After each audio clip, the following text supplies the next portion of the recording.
হর হর মহাদেব। আজকে শ্রাবণ মাসের দ্বিতীয় দিন, সকাল সকাল আমরা বেরিয়ে পড়েছি বাবা বড়গাছালির উদ্দেশ্যে।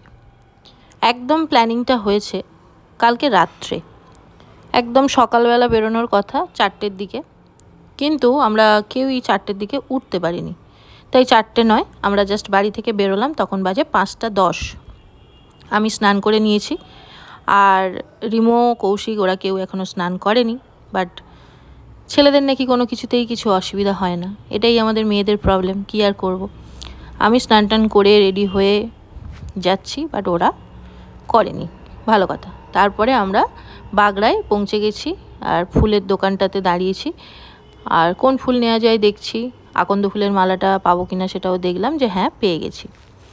মালা ফালা নিয়ে, আর হ্যাঁ, বাড়ির সামনে থেকে যখন আমরা যাচ্ছি, আমাদের বাড়ির সামনে একটা দুধ, যেগুলো মানে সকালবেলা করে দুধ যেখানে যেখানে সাপ্লাই হয় সেরকম একটা জায়গা হয়েছে। তো যাওয়ার সময় কিন্তু আমরা একটা দুধ নিয়ে গেছিলাম, যে বাবার মাথায় ঢালবো বলে।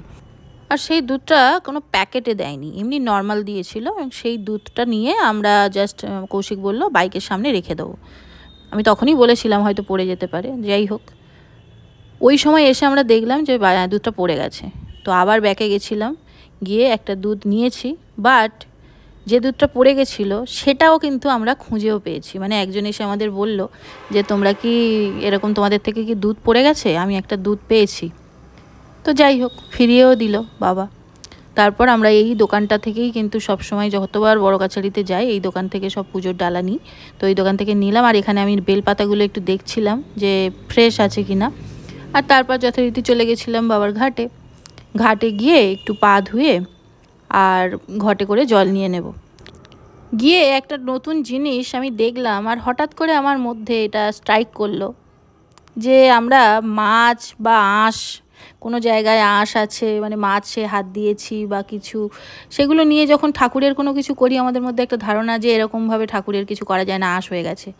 আচ্ছা দেখো তো, এখানে যেখান থেকে আমি বাবার জন্য, বাবার মাথায় ঢালবো বলে জলটা নিচ্ছি, এখানে দেখতে পাচ্ছ তোমরা ছোট ছোট মাছ ভরে আছে। তাহলে ওই মাছগুলো তো ওই জলের মধ্যেই আছে, আর জলের মধ্যে সেই জলই আমরা তুলে নিয়ে যাচ্ছি বাবার মাথায় ঢালবো বলে। আমি জিনিসটা না হঠাৎ করে আমার মধ্যে স্ট্রাইক করলো যে আমরা নিজেরা এত মানামানি এত কিছু করি, বাট দেখো ভগবান কিন্তু সব কিছুর ঊর্ধ্বে। যাই হোক, ওইগুলো ভাবতে ভাবতে তারপরে সাবিত্রী মাকে আমি সিঁদুর দান করে নিলাম, আর তারপরে আমি চলে গেলাম বাবার কাছে।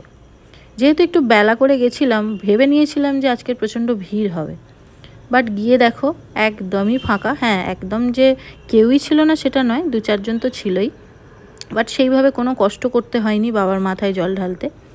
তো ভালো করে পুজোটা আমি দিতে পেরেছি।